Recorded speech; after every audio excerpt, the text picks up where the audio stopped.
Welcome to Andy Staples on 3. It is a Dear Andy episode. Your questions answered by me, hopefully in an adequate fashion. You have some very good questions.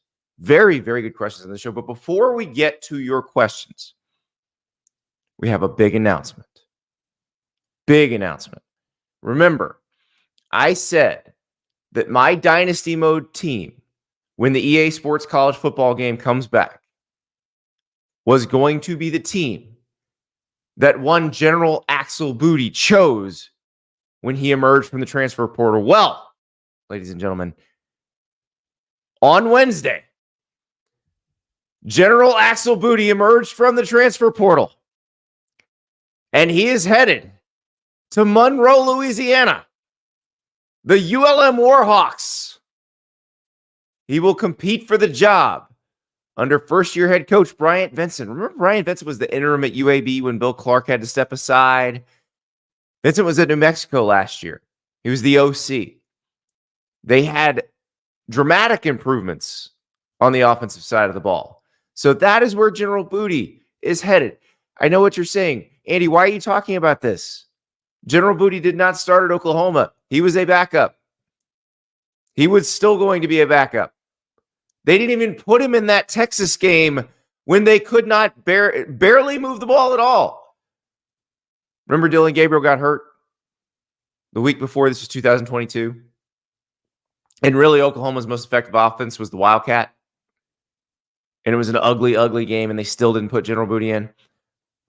Listen, we can take that up with Brent Venables and with current Mississippi State coach Jeff Lebby, who was the OC at the time. But when a man is named General Booty, he needs to command somebody. And I am ready to watch him potentially command the Warhawks. Now, he's going to have to compete with a guy named Hunter Herring, who played the first two games last season for ULM, then broke his clavicle and was out. We shall see what happens in this offense. But I drew a clear line in the sand that when I chose my Dynasty Mode team to build up, to take to the national championship, it was going to be General Booty's team. That is the team I shall choose. He will be my starting quarterback. Bryant Vincent doesn't have to announce a starting quarterback for actual ULM right now. He can wait till the first game. I am announcing my starting quarterback today, and it's General Booty.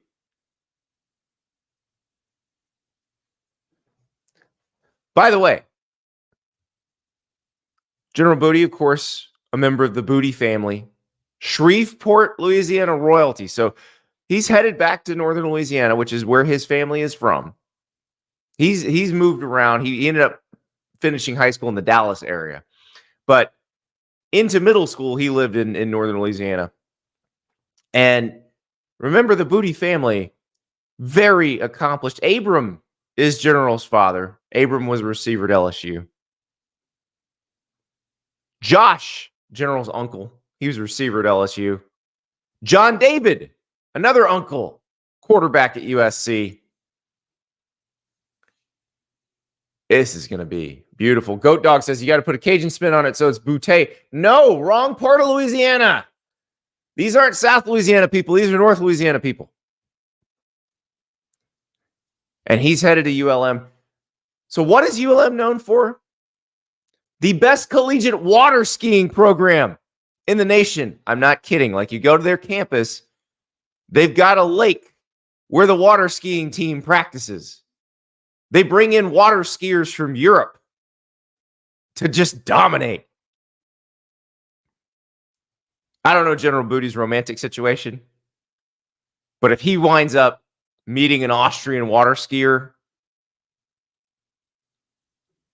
and they get married and have beautiful football playing water skiing children, I mean, wouldn't that be the greatest transfer portal success story of all time? John in the chat, dang, no Booty backing up Orgy. No, Michigan, unfortunately, was not in the mix. Missed opportunity, according to John.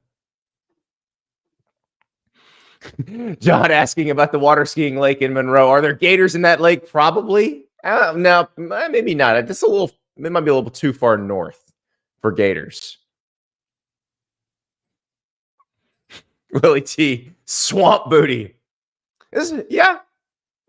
Bayou booty. Yeah. They got bayous in Monroe. Onakuno is an Oklahoma fan, supporting his favorite former Sooner. I support Booty, especially if he leads ULM to a win over Texas. Yeah, I think that would be quite a story. That would be quite a story if ULM could upset the Texas Longhorns. I'm not going to go out on a limb and predict that. That's gonna be a tough one. But yes, that is the hope. Bryant Benson in year one would like to make a splash. It's not like ULM hasn't upset big teams before. Let's not forget, in Nick Saban's first season at Alabama, Louisiana Monroe went into Tuscaloosa and won that game. It's a star-studded group. The operations director that year for Louisiana Monroe won Josh Brooks, the current athletic director at Georgia. So he was already trying to learn how to beat Alabama. They still got to work on that. If the SEC championship game last year is any indication. But speaking of the Crimson Tide, I think it's time to get into our Dear Andy questions, because our first question is about the Alabama Crimson Tide. It is from Weeples, and it is this. Do you think Kalen DeBoer will win a championship in the next 3 years? And I'm assuming this means national championship. SEC championship. If you can compete for one, you can compete for the other. Follow-up question. After 3 or 4 years, all of Saban's talent will be gone. Will DeBoer be able to keep up recruiting well enough to win one after that talent leaves? So, as to the first question, can Kalen DeBoer win a national title at Alabama within the first 3 years? The answer is yes. The answer is actually, if things go the right way, he could win it this year at Alabama. Alabama's loaded. This is a team that won the SEC, made it to the Rose Bowl, played in overtime against the eventual national champs in the Rose Bowl. Caleb Downs is a major loss, but other than that, they're doing just fine. I don't think, of all the really good teams from last year, they probably lost the least. They did lose Isaiah Bond and Amari Niblack to Texas. Caleb Downs, obviously, to Ohio State. But then they bring in like Parker Brailsford, the center from Washington. That's going to be very helpful. They lost Caden Proctor. They got Caden Proctor back. They got Damani Jackson from USC in the defensive backfield. They got Keon Sabb from Michigan in the defensive backfield. So they are as talented as just about anybody. I think Ohio State probably has the most loaded roster in the country. But Ohio State, Georgia, Alabama, they're all on a similar level. Texas is right around that level. Oregon is around that level. But I think Alabama is in a position where, they should be one of the favorites in the SEC. Even if Georgia is the best team in the SEC or Texas is the best team in the SEC, certainly Alabama looks like a playoff team. And once you get in the playoff, you're in the tournament. You can win it when you have that level of talent, especially. All you got to do is go on a run. So, I do think it is extremely possible for Kalen DeBoer to win a national title within the first 3 years at Alabama, if not the first year at Alabama. Remember, he took a team that wasn't nearly as talented to the national title game last year. And you say, okay, it's the 4-team playoff. You can do that. Well, but think about this.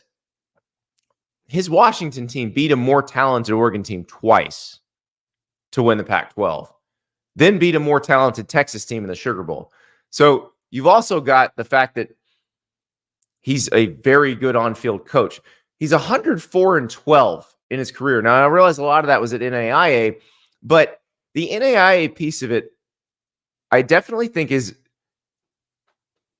instructive.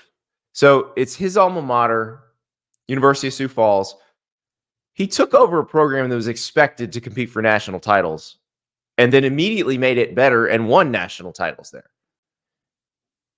And then that 104-12, 3 of those losses were in the pandemic season at Fresno State.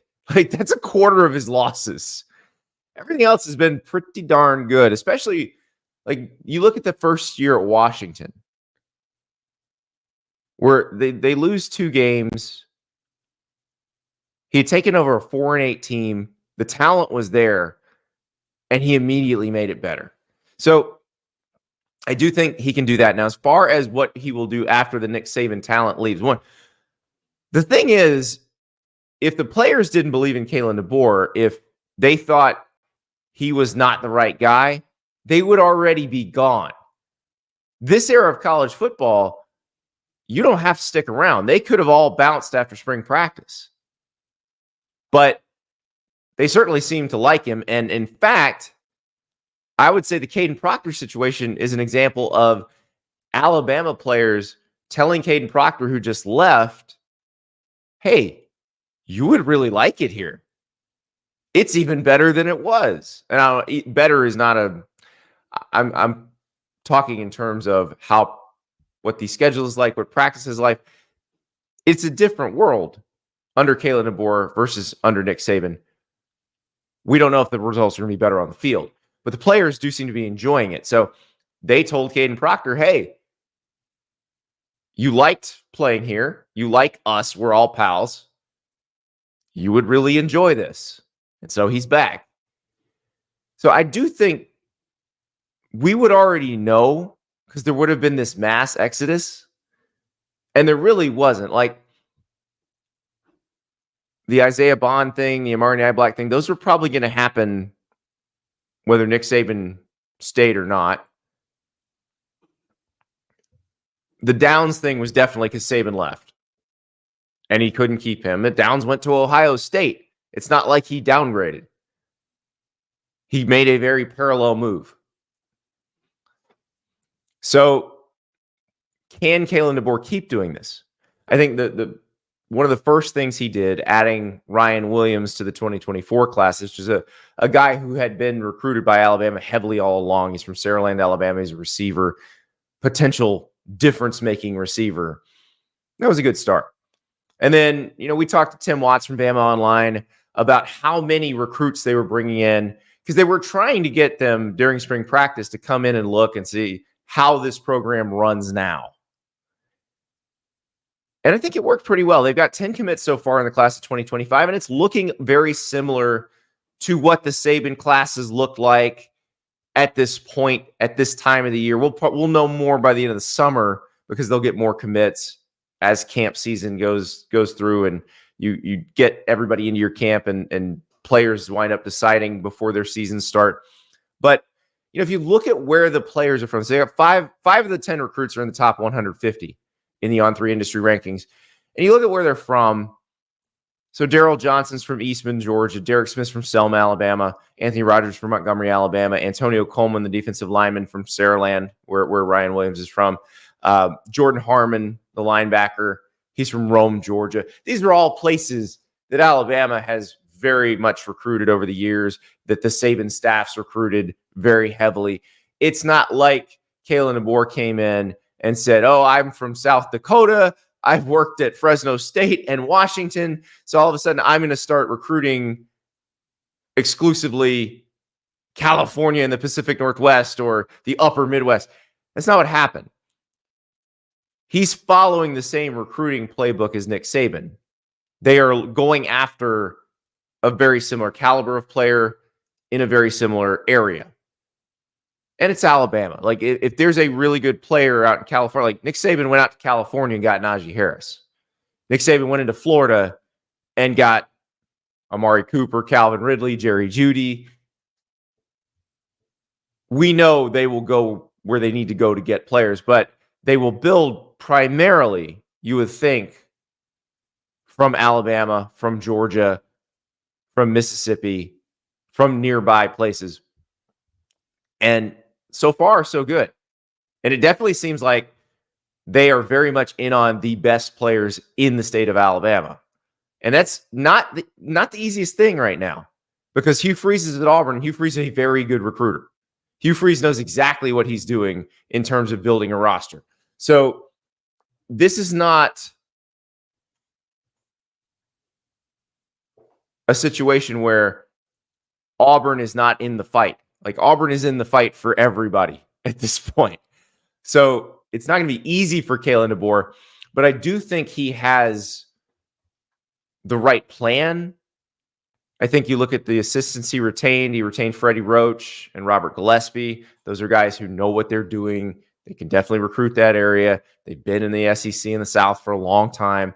Kane Womack is his defensive coordinator. Kane Womack grew up in the SEC recruiting environment. His dad, Dave, is a longtime SEC assistant.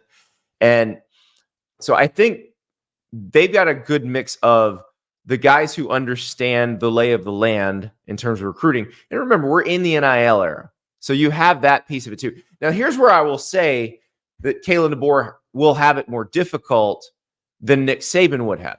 Nick Saban had built up such cachet that there was a discount for Nick Saban. Alabama did not have to offer freshmen as much in NIL as some other schools did. Like, other schools would have to overpay. Alabama didn't. Alabama could say, here's a reasonable offer. You can take it or not, but we're Alabama. We're going to win with or without you. And the players go, okay, I see how many first-round picks that Nick Saban creates. I want to be in that pipeline. I want to be developed the way they develop those players. I'm taking the long view. And I think it's funny because we have these coaches saying, everybody just cares about money. Everybody just cares about money. I was talking to some coaches at the ACC spring meetings this week. It's not everybody cares about only money. There are still people out there who will weigh development and what the players come out as on the other end very heavily.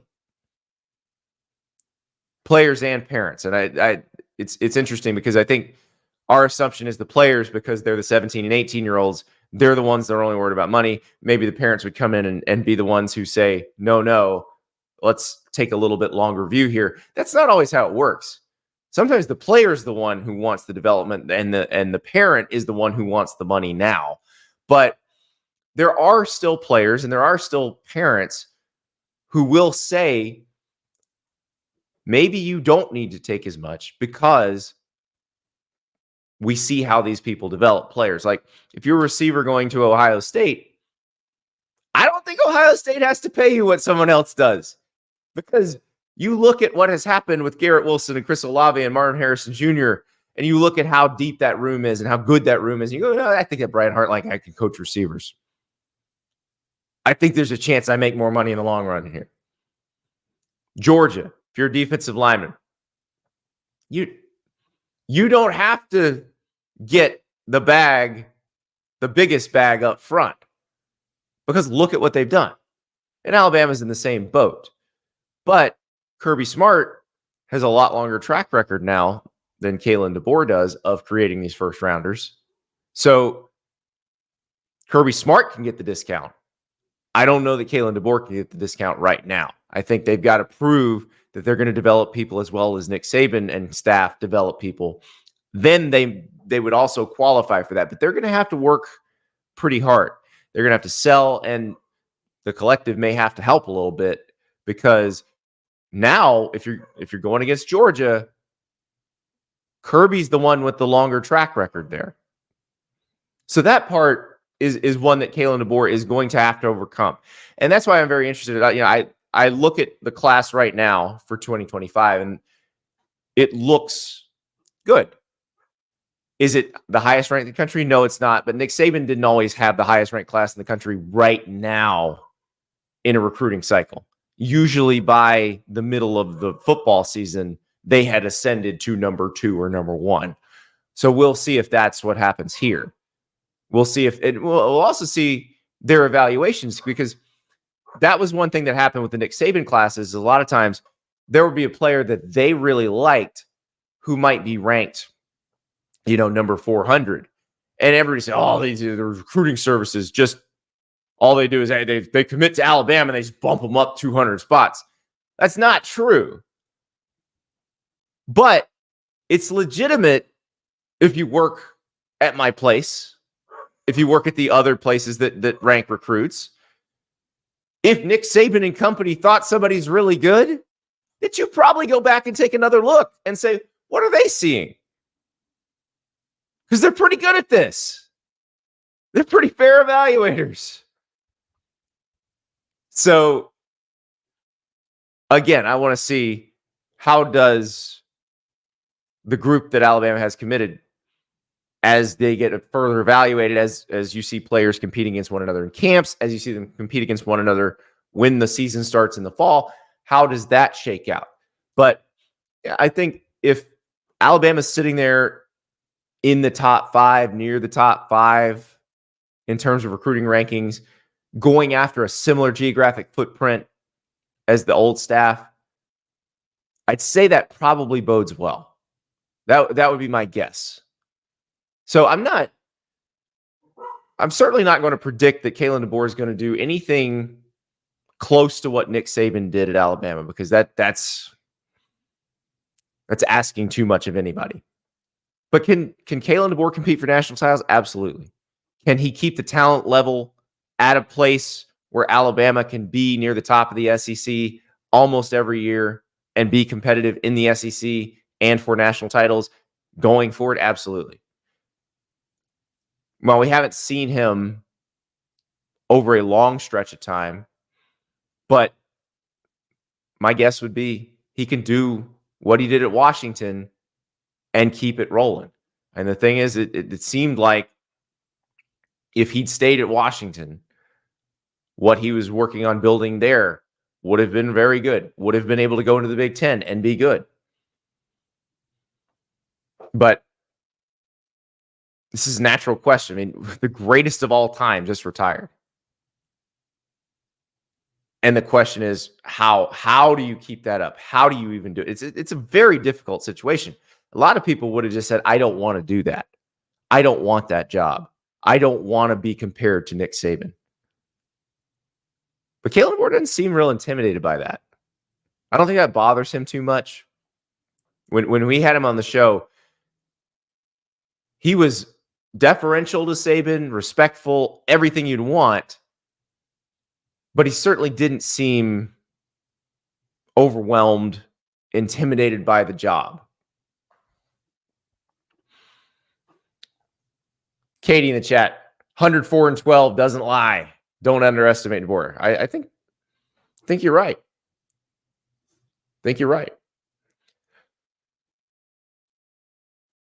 Here's a new question. This is another Alabama-related question. This is from Oniko in the chat, or sorry, Onokuno in the chat. Is Bama at Oklahoma the biggest game that's Tide have played a week before the Iron Bowl? Serious question. They normally play cupcakes a week prior, don't they? The cupcakes had been taken off the menu by a little bit of reshuffling in the SEC schedule. But yeah, this one at Oklahoma definitely feels like the toughest tune-up. And look, Oklahoma is not a tune-up for anybody, but the toughest pre-Iron Bowl game. And I think that's one of the bigger changes in the new SEC schedule is everybody's got to deal with this. Now, Alabama's playing Mercer the week before. So they have that game still, but I think ESPN probably came in and said to the SEC at some point, what you're doing the week before rivalry week, we can't have this. We can't have this every year. We would like some games that people would want to watch. This is not acceptable. So now you have Alabama going to Norman the week before the Iron Bowl, and you have Auburn hosting Texas A&M. Either one of these games could trip the other up. Now, everybody, I'm sure, is throwing your Auburn, New Mexico State result in the chat right now, and that's fine. That was a very strange situation. That was a very strange 2 weeks. Auburn getting housed by New Mexico State, and then probably should have beaten Alabama in the Iron Bowl if not for a 4th and goal from the 31-yard line. I still can't believe that happened. Still can't believe that happened. Ryan says, I think the SEC holds the power in that relationship, buddy, with ESPN. I disagree. If they did, ESPN would just hand over more money for that extra conference game, and they have not done that yet. So I don't think it's as one-sided as you think. But Alabama, Oklahoma, a week before the Iron Bowl is going to be a lot of fun. A lot of fun. This is another one of those, oh yeah, that's going to be different. There's a lot of that in 2024. There's a lot of the, oh my God, this is definitely going to be different. While we're on the subject of late season schedules, I think it's appropriate to take this question from Jeff. How many games must Florida's Billy Napier win this season to remain as head coach? Could he remain at 6-6 with certain conditions, such as upsetting one of the November teams or close losses and not being blown out? All right, so I don't know that there's a magic number for Billy Napier, and I don't want to sound like an AD here. I just think that's the truth. When the ADs say that this time of year, they're not lying. There's no magic number because there are certain circumstances that would lead them to definitely keep the coach. And usually that's like a big late season surge. Players emerge. The team comes together. Like you rip off like 3 wins in your last 3 and they're all against really good teams. That sort of thing is the thing that keeps them employed. And obviously the converse of that is, or the inverse of that is true too. Like you have a hot start and then you peter off, you're probably getting fired. So for Billy Napier, his schedule is extremely backloaded. This is probably the most difficult closing kick we have seen on a team schedule, at least on paper, this century.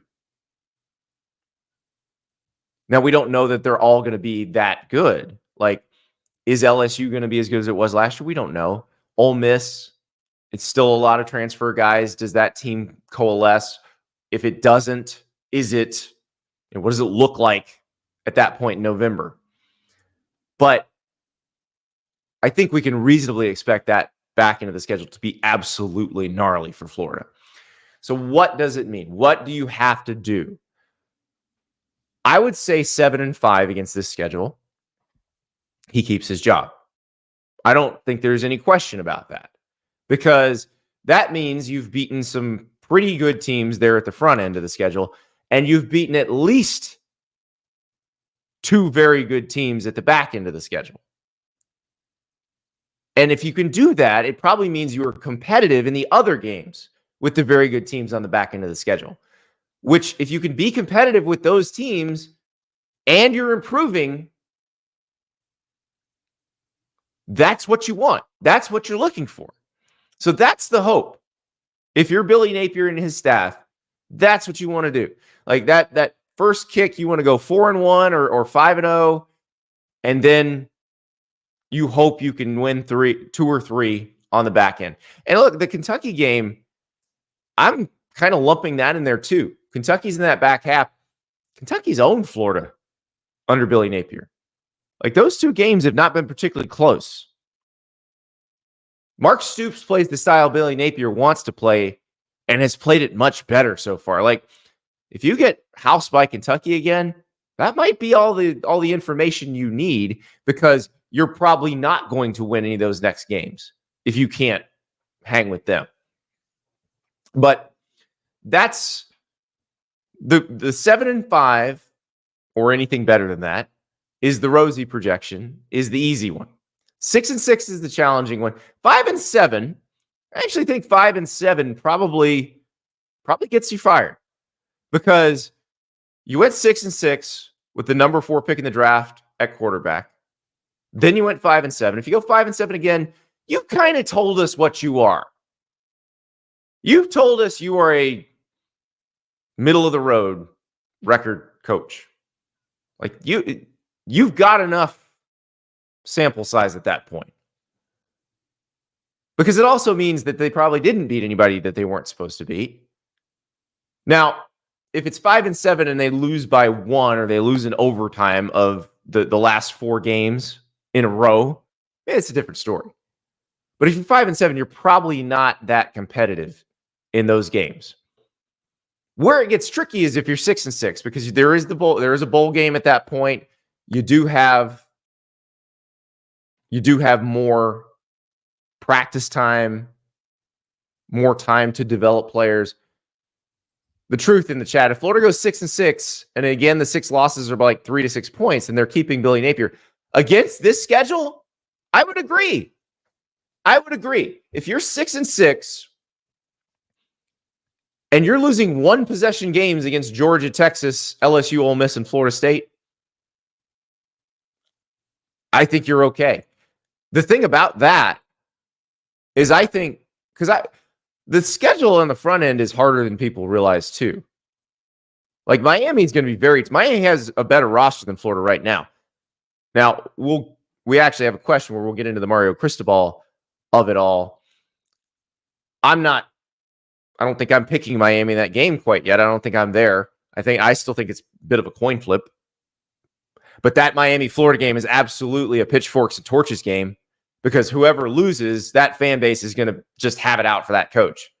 They're going to be like, we're done with you. You were supposed to win this. If you can't win this, what happens now? Like, it doesn't matter. If Florida wins, they're going to say that about Mario. If Miami wins, they're going to say that about Billy. Pitchforks and torches game. Just get ready. Samford is Samford. Although the last Florida-Samford game, bit of a banger. Samford hung 50 on the Gators in I believe it was a 70-54 loss in Dan Mullen's next to last game at Florida. But like Texas A&M's no gimme. UCF's no gimme. We don't know what Mississippi State's going to be under Jeff Levy, but you got to go there. At Tennessee, I don't think anybody's expecting Florida to win that game. So, like, to get to 6-6, let's say you drop Miami or you drop Texas A&M. Even if you beat Kentucky, to get to 6-6, you're going to have to beat somebody really good. So that would be the sort of thing that gives you hope. If you beat somebody really good. If you are competitive with those teams down the line. Now, if they're getting blown off the field in 3 or 4 of those games at the end of the season, there's not going to be any hope. It's going to be, you've told us what you are. You're supposed to be competing at this level, and you're not even close. Like, that makes any decision easy. But if you're in those games, then you can go to the president at Florida, Ben Sass, the new guy, and you can say, we're right there. You're seeing us getting better. You're seeing us against the teams that we're supposed to be able to compete against, and we're competing, but we need just a little tiny bit more time. I don't know if that argument would hold up at 6-6, but at least you can make it. And you can probably be fairly convincing. So that's really where it comes down to is how that looks. Not necessarily what the record is. I think it's more how it looks at that point. And it's so interesting because like 5-7, again, if they go 5-7, I think we can probably be fairly certain what it's going to look like. 7-5, we can be fairly certain what it looked like. Unless there's just some super fluky. But like to go 7-5 against this schedule, you really do have to be better. 6-6 is where it can get a little wonky. And then you have to decide what you're doing. But I think it's pretty clear that Billy Napier has to be considerably better. And if you're going to win against the back half of that schedule, you're going to have to be considerably better. All right, next question is from Eric. It seems to me that a head coach in D1 football needs to be many things at once, including a recruiter, a CEO, a motivator, a talent developer, and perhaps, least importantly, an actual in-game football strategist. I want to focus on that last part, the actual in-game football coach, the stuff Belichick and Saban were made of. I guess the question would be, if you gave every coach the same roster of talent on the field on game day, which coaches do you trust the most to win the game or at least give your team the best shot? Who needs to be better with the talent they're given? I'm not sure I trust Steve Sarkisian or James Franklin or Mario Cristobal or Lincoln Riley or Ryan Day, as much as I trust Kalen DeBoer or Dan Lanning or Lance Leipold or even Mike Norvell? That is a really interesting question. Now, I will push back on one of these. Why did you put Dan Lanning in the group with Kalen DeBoer, Lance Leipold, and Mike Norvell, and not in the group with Mario Cristobal, Lincoln Riley, and Ryan Day? Because I would argue that Dan Lanning, based on what we've seen, has not proven that yet. Like, he had the most talented team in the Pac-12 the past 2 years and didn't win it. Kalen DeBoer had a less talented team at Washington and went 3-0 against Dan Lanning. So Dan Lanning needs to prove that to get on the good part of this list. Mario Cristobal, as we just talked about, needs to prove that to get on the good part of this list, because he's got a very good roster at Miami this year. You look at their schedule and that roster and you go, okay, you need to win double-digit games with this group. Will he? That depends. Has he learned from things like Georgia Tech last year? That's the question with Cristobal. Ryan Day, kind of the ultimate of this. All the Michigan fans making the third base jokes. Well, he's got to prove them wrong. And this roster, you better prove them wrong. Like, if you can't win with this one, you got a problem. Because you have more talent than everybody on your schedule. So Ryan Day has to prove that he doesn't belong on that part of the list. So which coaches would I trust if you said all talent is equal and it's just the scheme? Just what can you cook up to beat this team? What can you draw in the dirt in the fourth quarter to beat this team? Some coaches I would trust, like Dave Clawson at Wake Forest. I'd trust him because he consistently takes less talented teams and beats more talented teams. So if you make the talent equal, I definitely trust him on game day to win a game for me. Chris Kleiman. We've now seen Chris Kleiman. He's at Kansas State. He was at North Dakota State before that. So we saw Chris Kleiman when he had the most talent. That was at North Dakota State. And he dominated. We've also seen him with usually less talent. He's had some very good players at Kansas State, but on balance, they're usually not the aggregate more talented team. And yet they've been very successful under Chris Kleiman. They won the Big 12 in 2022. I definitely think Chris Kleiman belongs on this list. Lance Leipold, I think, is a great addition to the list from Eric. We've seen him do it at Wisconsin Whitewater, which when he got there was not the more talented group. He built it into the more talented group. They dominated when they were more talented, but then he goes to Buffalo. He makes them better. We know what we've talked a lot about the job he's done at Kansas. We've talked a lot about what they did with less talent, how much they've done less with more. And now that they have more, now that they've gotten better talent and built a deeper roster, now we get to see what they do when the talent is closer to equal. And I think that's fun.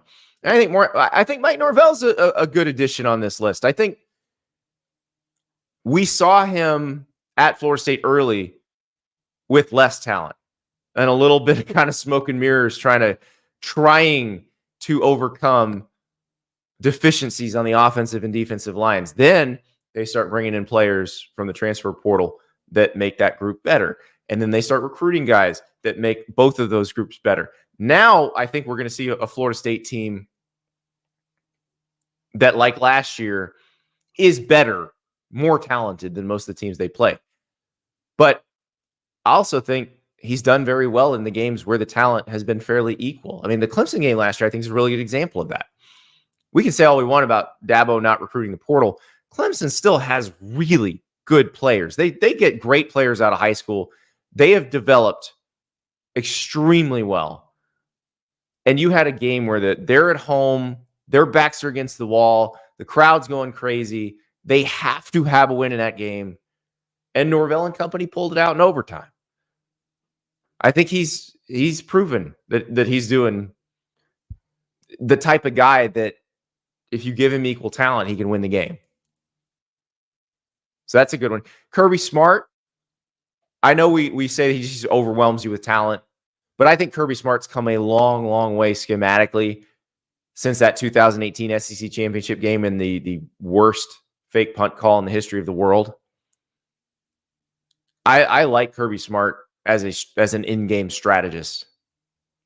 I think he's become very good. I go back to when they beat Alabama in Indianapolis for the national title, like the calmness they had, because it felt like the beginning of the fourth quarter that game was getting away from them,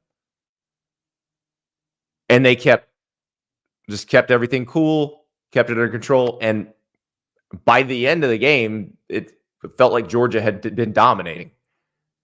But you forget that at the beginning of the quarter, you're like, oh God, this could get bad. Andrew in the chat. I'm not sold on Lanning. Look at the past 30 years of Oregon coaches. All were successful. Even Helfrich, who was fired after one bad year. Oregon is a turnkey program. When coaches leave, not as good. Well, and Mario Cristobal left a very nice roster for Dan Lanning. Now, obviously, it's the transfer portal era, so Lanning had to make sure he kept it. But yeah, I think you're right on that. Other coaches that might make it to the list of the guys you trust when the talent is equal, but the sample size is too small so far.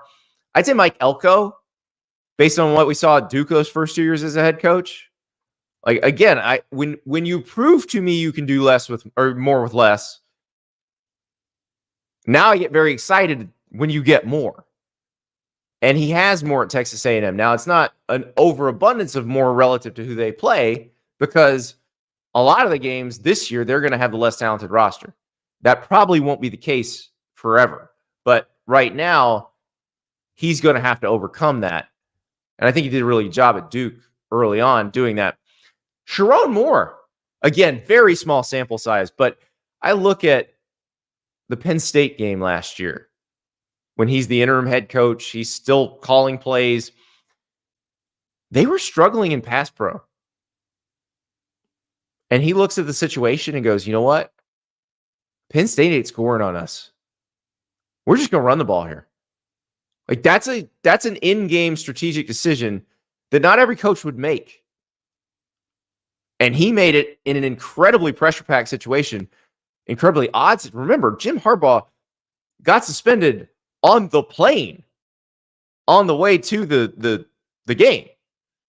And then they didn't find out till Saturday morning that he was definitely suspended, that they weren't going to fight it and there wasn't going to be a court hearing or anything like that.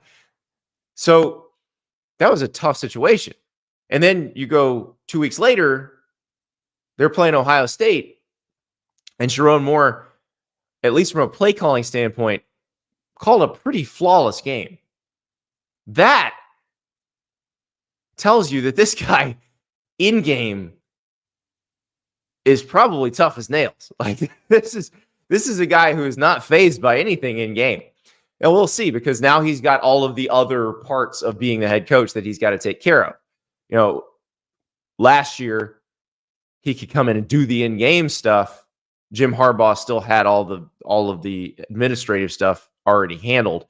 So Sharon Moore is going to have to show that he can do that and balance the in-game stuff. But I mean, what an example right off the bat of what you can do in game. I think that's pretty spectacular. Andrew says, as a Notre Dame fan, I'm shocked by how much love Marcus Freeman gets. If he doesn't make the playoff with this schedule, when will he? He was outcoached by Day, Elko, Brom, and Dabo last year. I think Marcus Freeman is in that small sample size boat, and it's on the other end of where Sharon Moore and Mike Elko are, where you look at the Ohio State game and 10 guys on the field at the end of the game. He's got to get better. But like I said about Kirby Smart, there was a time when we would have put Kirby Smart on that side of the list too, and we put him on the good side now. So the younger head coaches are the ones who are early in their careers. Let's give them a little bit of time. But I am with you, Andrew. I do think Notre Dame does need to do really well against this schedule, because it does not offer a ton of challenge. Texas A&M, Florida State, very good. I think Georgia Tech could be pretty good. But yes, Notre Dame should be looking at 10-2 or 11-1 at the end of the season. Probably 11-1, I think, is what would make you guys happy. I think you probably feel like that's about accurate. And then 11-1 is going to get them in the playoff. Our next question on video from Ethan. Hey Andy, Ethan here. Thematic hypothetical question for you as you are concluding your trip to the ACC meetings. Here it is. The ACC falls apart, all the Pac-12. Where does everybody go? All 17 teams. Where do they end up? Does the ACC's version of the Pac-2 form? What are your predictions?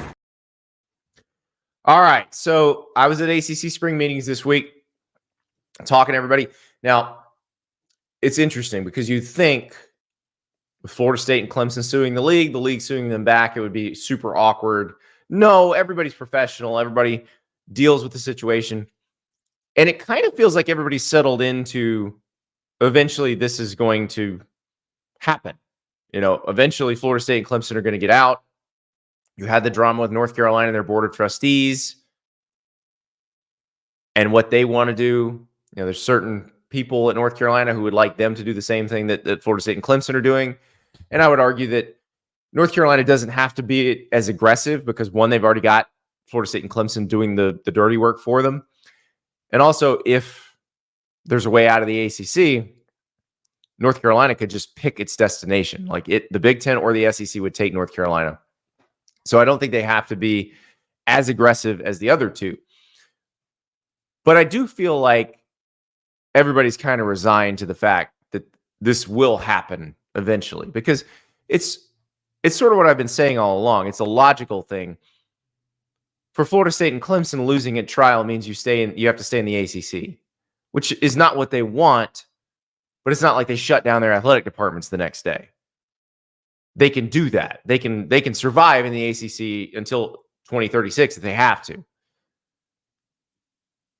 If the ACC loses at trial, Florida State and Clemson immediately leave. North Carolina immediately leaves. Perhaps some other teams leave. And then all of a sudden, what do you do then? Your conference could dissolve in a day. So I think if you're being strategic, if you're Jim Phillips, you need to look at it this way. The idea of you ever being in the same boat as the SEC and the Big 12, the SEC and the Big 10, that ship has sailed. That's not going to happen. You need to accept that and move on. You need to figure out how to make this conference survive in the eventuality you lose Florida State, Clemson, North Carolina, because again, you can't lose that trial. If you do, the conference is gone. Nobody gets any money. Probably the best long-term solution is you come up with a number for them to buy their way out, to buy their rights back. They pay it, and you have a war chest to deal with what comes next. And I actually think with that war chest, let's say the number's $250 million, $300 million bucks. Well, if 3 leave, you've got almost $1 billion there. If 4 leave, you got over $1 billion there. That is well, we don't know what the payment schedule would be, but there's a good chance a lot of it's in hand right now. That's not a terrible place to be. Now, the question is, where would everybody go? The one for me that I think is the most interesting is Duke, because I've thought about this a lot over the last year and a half. Like, what is Duke without Mike Krzyzewski in terms of value, in terms of brand value? Like, it's still a really good college basketball program. Cooper Flagg, the guy who we think is going to be the number 1 pick in the 2025 NBA draft, he's coming to Duke. Like, that's still rolling. So John Shire is doing a good job, but John Shire is not the icon that Mike Krzyzewski was. It felt like Mike Krzyzewski made Duke a much bigger brand, not just in basketball, but in general, because Duke football is hard. I just talked about how great Mike Elko did there, but Duke wasn't competitive for the ACC title in either of those years. It's one of those things where you're going to be okay to pretty good if you have a good coach. but it's not a place you're going to win consistently and win a bunch. So what do you do if you're Duke? Like, look at UConn. UConn is the best basketball program in the country. Like, it does not need to be in the ACC, the SEC, the Big Ten. Doesn't need that. Dan Hurley has built the best basketball program in the country. Like, they were murdering people in the NCAA tournament. And you look at what Dan Hurley did, and he lost a bunch of players. He brought people in and still had a really good team. Like, you can do that at UConn. You can do that in basketball at a place like UConn. But I think there's this stigma that if you do what UConn did, which is essentially de-emphasize football, that you're just giving up. But I don't know that anybody at UConn, other than the people in the football program, would be complaining about the decision they made to go independent in football and go into the Big East in basketball. Like, if you're Duke, you could do something like that. You could join the Big East and park your football team somewhere at a level that it doesn't have to be competitive with the Clemsons of the world. You could do that. I'm not sure anybody else could do that. Like, Syracuse could probably do that. Like, so that would be an option on the table for some of those teams. Now, again, if the ACC is sitting on $1 billion in cash, I don't think they need to do anything right away. I think they can hang for a little while and then make a TV deal and use that money to float everybody. Because I think the ACC, even if Clemson, North Carolina, Florida State, maybe some others leave, I do think most of those schools feel like they're at the level where they can still compete at the highest level of college football. And what that's going to require a financial commitment, like, that actually probably has a dollar figure attached to it, or at least a percentage of revenue attached to it. Because this House versus the NCAA settlement may command that. Whatever comes next in terms of if the athletes become employees, if there's collective bargaining, all that stuff, you're probably going to have a salary floor one way or the other. Whether they're collectively bargaining or not, you're probably going to have a floor of how much you have to pay the players. And that could be a dollar figure. It could be a percentage of revenue. But we're going to see that.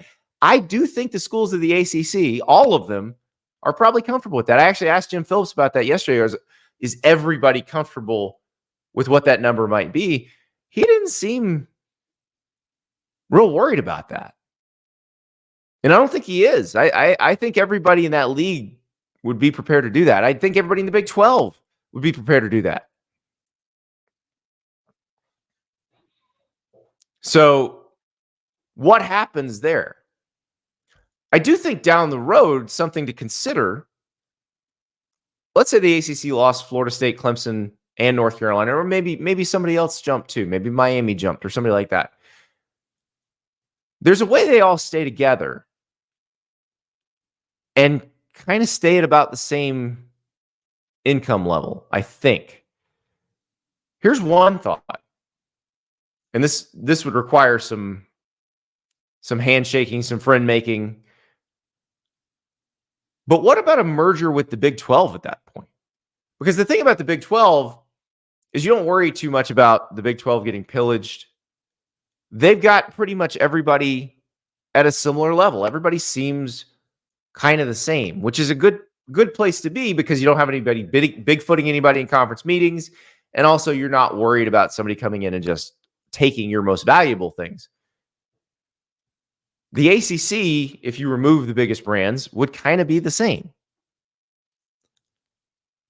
So if you had 13 or 14 ACC schools left with the 16 of the Big 12, could you not put them together? Like, couldn't you put them together and actually create some regional divisions that would allow you to play your non-revenue sports in a very sensible way that looks like it used to be? Because obviously, if you have 30 teams, you're not going to play a 30-team volleyball schedule, a 30-team, softball schedule. But you would stretch coast to coast, and you could really make those things kind of logical. And then if you wanted to, you could have kind of jamboree type events where everybody gets together in Dallas or everybody gets together on one side of the country, and you get to add the flavor of that. And then in football, if you wanted, you could just mix and match all those teams. You could put them in different divisions, or you could just mix and match them. I actually think it would be fun. Producer River points out West Virginia would finally have close road games. So I think that would be fun. The other thing you could do in football, if you have it that big, you could actually split it into two divisions that are essentially two different conferences, play the winners in a championship game for that playoff berth. Now, the reason you wouldn't want to do that now is because you do probably have what amounts to an automatic playoff berth in each league. So you wouldn't want to drop to one league where you only get that one berth. But we don't know that that's going to last either. We don't know if they change things, like if the SEC and the Big Ten grab some more from the ACC. We don't know if they just change that. So I think that's the tricky part there. But I don't think the ACC would just immediately dissolve if those guys left, because if you settle and they've got to pay, then you have a giant pile of cash. And as the Wu-Tang Clan taught us, cash rules everything around me. So I wouldn't think the league would just dissolve overnight. And that Big East option, or the de-emphasized football being a league that emphasizes basketball thing for some of those teams, I don't think they would have to do that right off the bat.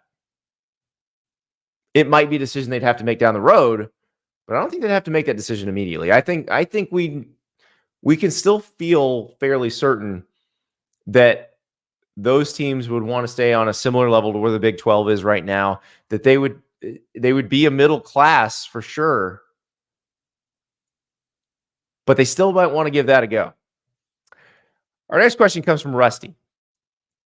Do you think people will start having buyer's remorse about the expanded playoff? Well, the new system will help avoid what happened to Florida State. These conference title games and big out-of-conference games have less at stake in a 12-14 playoff two super conference world. I disagree.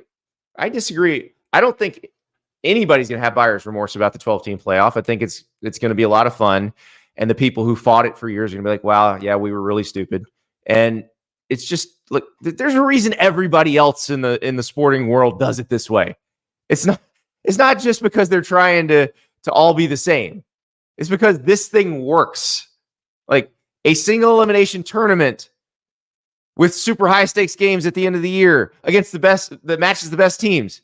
Like, it's a very dramatic way to decide a champion. People enjoy watching that. Now, as far as the big out of conference game, we don't know what it's going to do. I hope that big out of conference results are heavily weighted in determining who makes the playoff, or who gets a bye, or who gets a home game. I hope those things matter, because if they don't, then yeah, people stop scheduling them. So committee, make that matter, because it means we'll get more of those. As far as the conference championship games, outside the SEC, they didn't really matter anyway. Like, what's the last good Big Ten conference championship game? Was it Michigan State, Iowa in 2015? Like, it's been lopsided. It's been pretty terrible. So who cares? The last good ACC title game was 2015, Clemson, North Carolina. I guess Clemson, Virginia Tech the following year was a pretty good game. But the stakes have never felt particularly high. Big 12 title game 2 years ago, Kansas State and TCU. Who won the game? Kansas State. Who went to the playoff? TCU. Did that matter? Was that important? I think everybody romanticizes this stuff, but history tells us it wasn't that big of a deal. What the 12-team playoff will bring us is some late season games that can have some serious meaning where there was no meaning before. basically the entire Big 12 schedule in November is going to be highly meaningful, because I don't think there's going to be a team that runs away with the Big 12. I think there's going to be a bunch of teams in the mix to make the Big 12 title game, and it's going to be very cutthroat at the end of the season to see who gets into it. And the winner of that game is going to the playoff and getting a bye. The loser of that game may be an at-large team, but may not. May get knocked out. Or there's going to be some other team sitting there that might also be an at-large team. So we don't know. But we do know those games are going to mean a lot. And a lot of those games wouldn't have meant anything. We've talked about this on the show the last couple of days. Like, what if Notre Dame goes into USC at 9-2 and USC is 9-2? And I realize that that's a pretty good first year in the Big Ten for USC if that works out that way. But what if they're both in line for a playoff berth and the winner goes and the loser doesn't? That would be amazing. The scenario that Cody Belair and I laid out the other day. What if Iowa's 9-2 on Black Friday playing Nebraska? And Nebraska has a chance to knock Iowa out of the playoff, or Iowa has a chance to win its way into the playoff? How much more interesting is that game than it's been the last few years? I don't think that's going to be a problem at all. Andrew in the chat. Bowl season has been dead for 10 years. The expanded playoff revives the end of the year. I would agree with that. I would agree with that. This question comes from Mitch. The NFL seems to be declaring war on college football by attempting to sabotage the ratings for the expanded CFP. Both college football and pro football have declared war on college basketball, but that's a different topic. Do you think this will cause the CFP to shrink from 12 teams? No, I do not. What Mitch is referring to is the NFL deciding to move a regular season game from the NFL Network to NBC, and apparently they're moving another one to Fox on the same day that the CFP is going to have a triple header of first-round games. Now, the NFL warned the college football playoff. They said, don't put the games on this day. That's December 21st this year. They said, don't do this. And the college football playoff people were like, oh, no, it'll be fine. The NFL is the most popular sport in the country. It is essentially like the mafia. You don't go against the family. Like they'll play nice with college football as long as college football doesn't try to compete directly. And yeah, they're trying to protect their turf. Do I think it's going to make them reduce the number of teams in the playoff? No. I think they'll just eventually, like, if it works out that a bunch of people tune into the NFL games instead of the college football playoff games this year, they're just going to move the college football playoff games to not conflict with the NFL games. That's what they're going to do. Now, here's the thing. I do think if the NFL games stink, if they're just dogs of games, then the CFP games are going to be fine. They're going to draw big numbers. Casual fans will tune in because they're higher stakes. Because remember, these are late season NFL regular season games. If they are impactful late season NFL regular season games, if there's teams with playoff chances on the line, if there's good teams playing, then you got a problem. So you got to hope those games stink. Now, if the games stink and people still tune into the NFL, you've got to definitely move those games. But no, I don't think they will reduce the number of teams in the playoff over this. I think they'll just move the games. Last question. This was from Matt. This is after I announced that ULM was going to be my college football video game team, thanks to General Booty. So Matt says, better to pick a real team for a dynasty or to use the build a team dynasty. He says, right now I'm deciding which team I'll create in EA College Football 25. And then had 4 pictures included in the tweet. The Adams from Revenge of the Nerds, coached by John Goodman. The Texas State Fighting Armadillos, not to be confused with the real-life Texas State Bobcats. These are the Texas State Fighting Armadillos, the team in Necessary Roughness that was based on SMU loosely getting the death penalty, but used North Texas's colors and facilities to film the movie. The Eastern State University Timberwolves from the program. They look like Florida State, but they played in Williams-Brice Stadium. That's South Carolina's home stadium. You know how we feel about the program on this show. Also, the Minnesota State Screaming Eagles. That would be the team from the TV series Coach, starring Craig T. Nelson. So which of those 4 teams would you build, would you create? Well, I'm going with the Texas State Fighting Armadillos. You got your 34-year-old quarterback, Paul Blake. Well, they said he was 34 in the movie. Scott Bakula was probably 45 when he played him. Kathy Ireland's your kicker. Sinbad is a physics professor and plays both ways on the line of scrimmage. You've got a sumo wrestler for a center. Manu Manu. It's a tremendous team.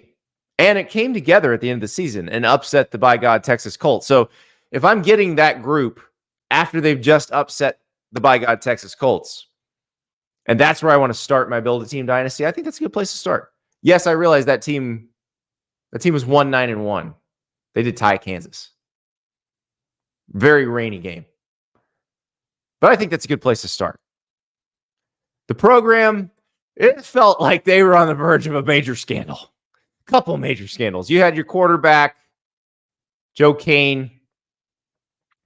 He was into some stuff off the field. Latimer, your star defensive end, when he wasn't on the juice, I mean, come on. Couldn't do anything. Alvin Mack out for the season. Alvin Mack probably suffered a career-ending injury. His leg was going about 19 different directions. Fun story about that scene and when it got filmed. So they dug a hole in the turf at Williams-Brice Stadium. And basically, they were holding up a prosthetic of a mangled leg from underneath in the hole. And then they had to fill that hole back in because they filmed at night. They had to fill the hole back in so nobody at South Carolina would know that they dug a giant hole in their football field. But that is a tremendous scene, tremendous movie. Minnesota State Screaming Eagles.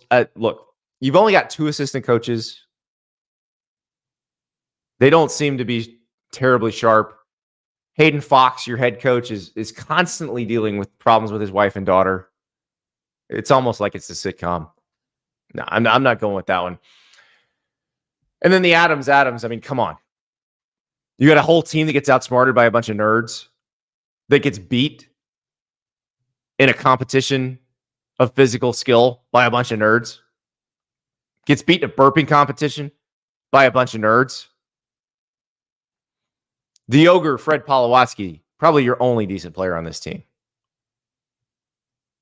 I don't know.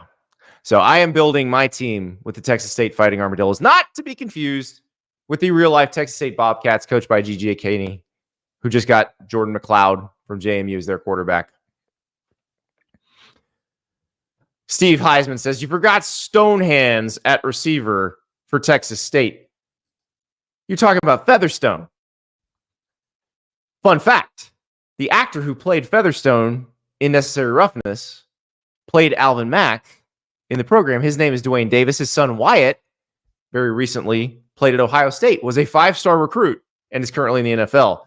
So on my old show, we interviewed Dwayne Davis, and he told us all these stories and told us the story about them digging the hole in the Williams-Brice Stadium turf for that injury.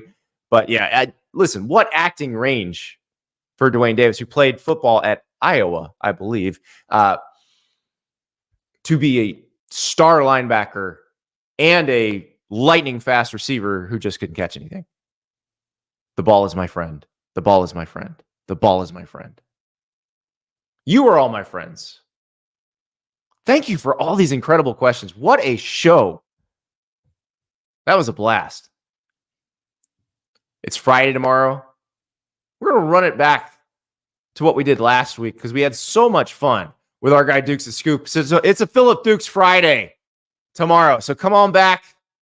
We'll get you ready for your weekend, ready to get excited about this college football season because every day it gets closer. Every day I get more excited. We'll talk to you tomorrow.